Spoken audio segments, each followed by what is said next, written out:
तो last episode के and पे हमने देखा था कि मास्टर किन्सान और मास्टर डांजू वो दोनों एक दूसरे के जानने वाले निकल आते हैं और दोनों एक दूसरे से मिलकर बहुत ज्यादा खुश होते हैं। तो मास्टर किन्सान हमारे किन्नैन से कहता है कि जहाँ पर और मास्टर सीनियर डांजू को आकर ग्रीट करो। तुम्हारा किन्सान उन्हें ग्रीट करता है, जबकि बाकी के दोनों यानी कि हमारे मास्टर लियो और इसके साथ निंगरू वो दोनों काफी ज्यादा हैरान हो रहे होते हैं और कहते हैं कि ये किन्नैन जहाँ पर किससे बातें कर रहा है, ये हवा में बातें क्यों करता रहता है। मास्टर डांजू हमारे किन्नैन से जब मिलते हैं तो वो बहुत ज्यादा खुश हो जाते हैं और कहते हैं कि मुझे तुम्हारे जैसे यंग पीपल से मिलकर बहुत ज्यादा खुशी हुई, लड़के तुम काफी ज्यादा कमाल के हो। किन्सान मास्टर डांजू को बताते हैं कि ये मेरी किन फैमिली का ही एक मेंबर है, ये मेरा डिसेंडेंट है और बहुत ही जनरेशंस के बाद जाकर मेरा ग्रैंड चिल्ड्रन है और इसके टैलेंट जो वो काफी ज्यादा स्पेशल है, इसी वजह से मुझे ये लड़का बहुत ज्यादा पसंद है। तो मास्टर डांजू कहते हैं हाँ तुमने बिल्कुल ठीक कहा। अब जबकि ये लड़का बहुत ज्यादा स्पेशल है और ऊपर से इस लड़के ने तुम्हारी शुरा ब्लड लाइन को भी अपनाया हुआ है और इसके अंदर काफी सारी स्पेशल टेक्निक्स भी हैं। ऊपर से पिल्स बनाने की इसकी एबिलिटी काफी ज्यादा अच्छी है कि तुमने यहाँ पर पिल्स बनाने की वो सारी की सारी रेसिपीज जो थी वो सारी इस लड़के को दे दी है। तो किन्सान उसे कहते हैं हाँ बिल्कुल मैंने वो सब कुछ से दिया है, ये हम दोनों की पावर्स का कॉम्बिनेशन है। मास्टर डांजू कहते हैं तुमने बिल्कुल ठीक कहा। तुम्हारा किन्नैन उनसे कहता है कि मुझे एक बात तो बताए कि यहाँ पर मेरे मास्टर किन्सान जो है वो तो स्पिरिट स्टेट में है, इसी वजह से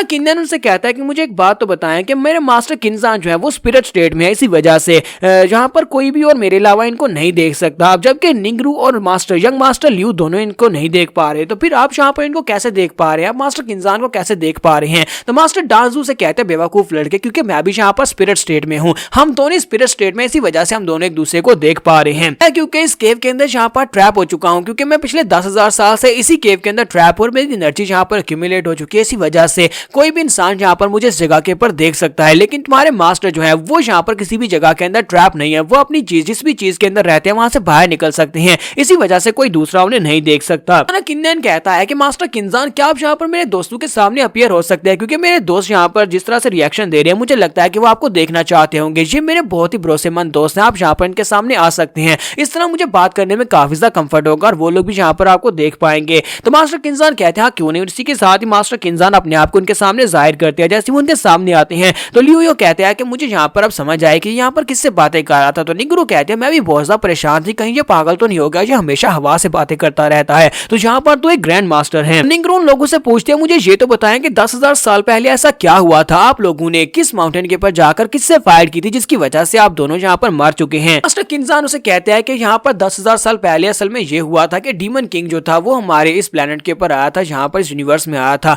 और यहाँ पर आने के बाद उसकी पावर लेवल्स थी वो काफी ज्यादा पावरफुल हो चुकी थी और यहाँ पर वो लोगों की एनर्जी को एब्जॉर्ब करके अपने आप को और ज्यादा पावरफुल बनाना चाहता था और जिसको भी वो छूता था अपनी इवल एनर्जी के साथ वो भी इवल बन जाता था, यानी कि उसके अंदर इवल स्पिरिट आ जाती थी। यहाँ पर आने के बाद उसने कत्लेआम मचा दिया, बहुत सारे लोगों की जान ले ली और बहुत सारे लोगों को अपना इवल सोल्जर बना लिया। इसके बाद हम दोनों ने फैसला किया कि हम दोनों से फाइट करेंगे। हम लोग होपलेस माउंटेन के ऊपर गए और जाकर उसके साथ फाइट की। हम दोनों मास्टर्स ने फैसला किया था हम लोग उसको जरूर मार डालेंगे। वहां पर जाने के बाद में महसूस हुआ कि डीमन किंग बहुत ज्यादा पावरफुल है, डीमन किंग की पावर लेवल्स हम दोनों से बहुत ज्यादा पावरफुल थी, हम दोनों मिलकर भी उसे हरा नहीं पा रहे थे, जिसकी वजह से उसने हम दोनों को वहां पर पछाड़ दिया। हम दोनों की हालत काफी ज्यादा खराब थी, यानी कि हम लोग और ज्यादा फाइट नहीं कर सकते थे। पर मास्टर किन्सान जो थे मास्टर डांजू से कहते हैं मुझे लगता है कि इंसानियत को बचाने के लिए हमें यहाँ पर अपनी कुर्बानी देनी पड़ेगी ताकि हमारे आने वाले बच्चे यहाँ पर सेफ रह सके, इस इवल एनर्जी से बच सके। तो मास्टर डांजू से कहता है कि हाँ क्यों नहीं मेरे अच्छे भाई, हम दोनों मिलकर यहाँ पर इस डीमन किंग का मुकाबला करेंगे और यहाँ पर अपना सैक्रिफाइस देंगे ताकि हम लोग यहाँ पर सभी को बचा सकें।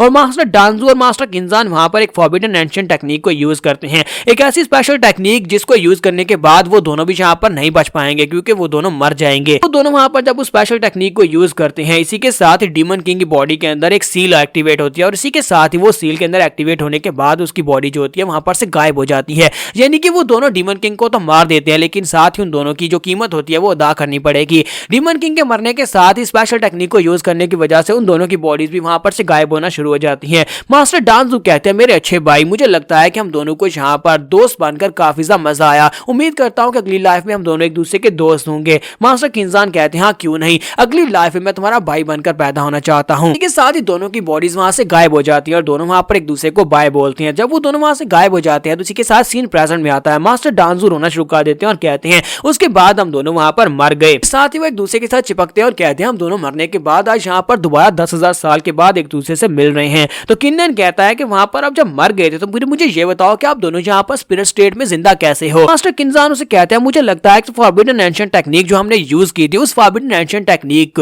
उसको हमने सीख से जाना नहीं, उसमें यहाँ पर हमारी लाइफ को को कुर्बान करने का मतलब ये था कि हम लोग स्पिरिट स्टेट में जिंदा रहेंगे। हम लोग जो है हमारी फिजिकल बॉडी खत्म हो जाएगी, लेकिन हम लोग हमारी जो आत्मा है वो यहाँ पर फिजिकल स्टेट तो छोड़ देगी, लेकिन आत्मा स्टेट में यहाँ पर रह पाएगी। तो मास्टर किन्जान कहते हैं कि वहां पर से मेरी बॉडी के गायब हो जाने के बाद मेरी जो सोल थी वो सोल तुम्हारी इस शूरा तलवार के अंदर चली गई, तुम्हारी इस बर्निंग स्वर्ड के अंदर चली गई, जो मेरा घर बन गई। और उसके बाद जब तुमने 10,000 साल के बाद मुझे जगाया, उसी के बाद मैं अपनी स्पिरिट स्टेट में यहाँ पर से बाहर निकल पाया हूँ। तो डांसू कहते हैं कि मेरी आत्मा वहां पर से सीधी इस जगह के ऊपर आ गई और मैं इस रैलिक साइड के अंदर आकर ट्रैप हो गया। जबकि मैं इस जगह के अंदर ट्रैप हो गया तो मैं यहाँ पर पिछले 10,000 साल से और यहाँ से निकल नहीं पाया। किन्नन उनकी बातें सुनने के बाद कहता है अगर तुम लोगों ने वहां पर उस एंशिएंट फॉरबिडन टेक्निक को यूज किया था और तुम दोनों ही यहाँ पर स्पिरिट स्टेट में तुम दोनों मरे नहीं हो, तो मुझे लगता है कि इस टेक्निक को यहाँ पर हम डीमन किंग के ऊपर अप्लाई किया गया है, तो डीमन किंग भी यहाँ पर स्पिरिट स्टेट में किसी जगह के ऊपर जिंदा हो सकता है। अगर उसे दोबारा जगा दिया गया तो फिर क्या होगा। मास्टर डांसू से कहता है कि मैं उसकी एनर्जी को बहुत ही लंबे अरसे से महसूस कर रहा हूँ, मुझे लगता है कि वो पहले ही जाग चुका है, किसी ने उसको जगा दिया हुआ है। इतना ही नहीं बल्कि मुझे इस रैलिक साइड के अंदर भी इवल एनर्जी महसूस हो रही है। मुझे ऐसा लगता है कि जैसे डीमन किंग यहाँ पर आ चुका है। वो रियल का डीमन किंग तो नहीं है, लेकिन मुझे लगता है कि वो जो भी यहाँ पर आया है वो उसका कोई क्लोन हो सकता है, यानी कि उसके अंदर उसकी कॉन्शियसनेस है, वो उसको पूरी तरह से कंट्रोल कर रहा है और अपनी पावर्स उसके अंदर उसने समाई हुई है। किन्नन उन्हें बताता है कि हाँ मैं पहले भी इस तरह के लोगों का सामना कर चुका हूँ। मेरे फायर सेक्टर में एक डिसाइपल था, लियू शान नाम का एक डिसाइपल था, उसकी बॉडी के अंदर इवल एनर्जी आ गई थी। फिर साथ ही हमारे फायर सेक्टर के ग्रैंड मास्टर थे, उनकी बॉडी के अंदर भी इवल एनर्जी आ गई थी और वो पूरी तरह से बदल गए थे। इतना ही नहीं है, जब हम लोगों ने ग्रैंड मास्टर को मारा था तो उसकी बॉडी के अंदर से एक बड़ी सी आंख निकली थी, एक बड़े से क्रीचर की आंख थी और उसने वहां पर मुझे अपना नाम यही कुछ बताया था जैसा आपने यहाँ पर बताया है। और उसने मुझसे ये भी कहा था कि पिछले कई सालों से वो यहाँ पर मुझे ढूंढ रहा था और फाइनली मैं उसे मिल गया हूँ और वो मुझे लेने के लिए जरूर आएगा। तो डांस उसे कहता है कि मुझे लगता है कि ये वही है, क्योंकि उसे पहले भी यहाँ पर तुम्हारी पावर चाहिए थी। तुम्हारे पास जो ब्लड लाइन की पावर है, शूरा ब्लड लाइन की पावर बहुत ज्यादा खास है। अगर मुझे पावर उसको मिल जाती है तो वो कंप्लीटली रीबॉर्न होकर इस दुनिया में वापस आ सकता है। निंगरू कहती है आखिर उसका मकसद क्या है, डीमन किंग किस मकसद के साथ यहाँ पर इस दुनिया में आया था और यहाँ पर उसने सारे लोगों को क्यों मार रहा था। तो मास्टर किन्जान उसे कहते हैं कि 10,000 साल पहले भी उसका सिर्फ एक ही मकसद था, वो इतना स्ट्रांग होना चाहता है ताकि वो गार्ड्स की राह में जा सके। उसने यहाँ पर लोगों को मारकर उनकी एनर्जी को एब्जॉर्ब किया था ताकि वो अपने आप को